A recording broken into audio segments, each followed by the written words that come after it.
Hawa Waninawi, sehemu tulioisoma somo la kwanza ni sehemu ya pili ya hadithi nzima hii ya Yona.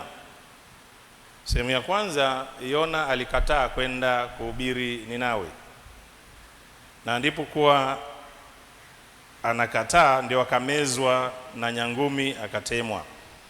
Sababu ya kwanza ya Yona kukataa kwenda Ninawi kuwahubiria, watu wa Ninawi hawakuwa Wayahudi.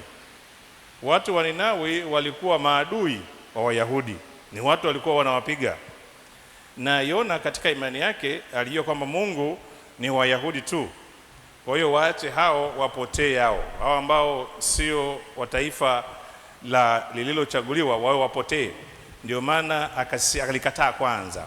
Hii sehemu ya pili ni kwamba pale alikubali, akaenda akahubiri, na watu wakatoa ishara za nje za kuvaa magunia kuonyesha dalili ya ndani ya kubadilika.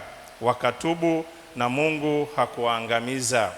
Watu walitenda maovu mengi, wengine kwa ujinga, wengine kwa ukosefu wa ufahamu, wengine kwa ubinafsi kamili, wengine kwa chuki.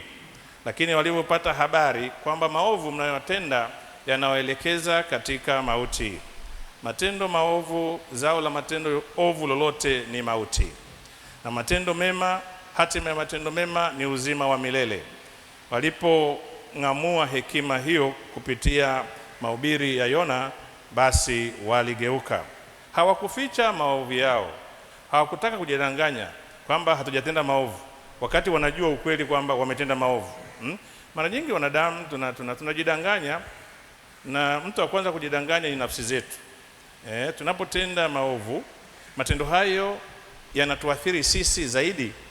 Mioyo yetu yanatufupishia njia ya kufikia uzima wa milele, na kila tendo ovu unaolitenda unakata ile safari ya kwenda, unaipunguzia. Kama mwelekeo ni huu kwenda uzima wa milele, matendo mema yanakusukuma katika mwenendo huo, katika mpaka mwisho wa maisha yako unapata uzima wa milele. Lakini ukitenda maovu yanakurudisha chini katika mauti ya milele. Ni sisi wenyewe, kama nilivyosema wakati fulani, Mungu hatumpi watu motoni, bali sisi maamuzi yetu wenyewe tunayaamua, yanaweza kutupeleka kwa Mungu au yakatupeleka kwa shetani. Tukipata mang'amuzi hayo, kwanza la kujua tuko safarini na tuna uwezo kuchagua tuende mbele kumfikia Mungu au turudi nyuma twende kwa yule hukumu ya mauti. Walisikia wakageuka, walisikia wakawa na unyenyekevu kwamba tumetenda maovu. Hawakutaka hata kujustify maovu yao, kusema labda tumetenda maovu hii kwa sababu hii na hii na hii, tumefanya hili ovu kwa sababu hii na hii.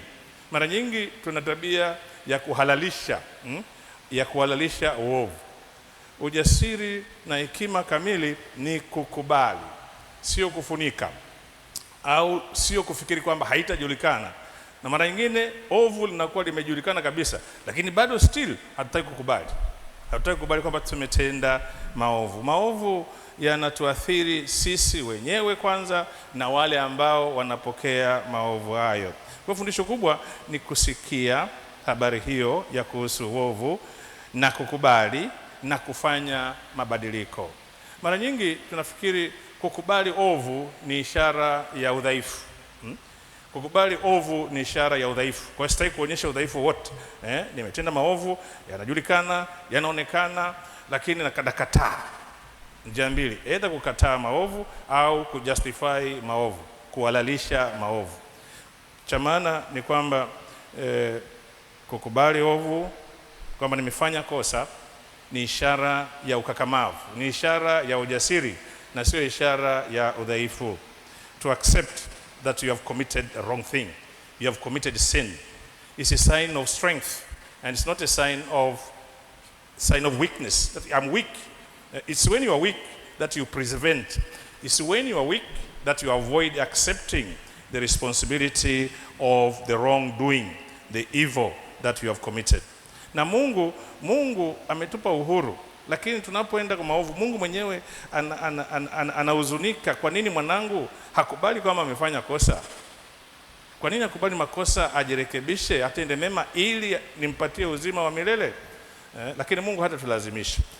Kwa hiyo kipindi hichi cha Kwaresma ni kipindi cha kujitathmini, kwanza kujua madhara ya maovu kati nafsi zetu na ndugu zetu, alafu pili kukumbuka msamaha na huruma wa Mungu.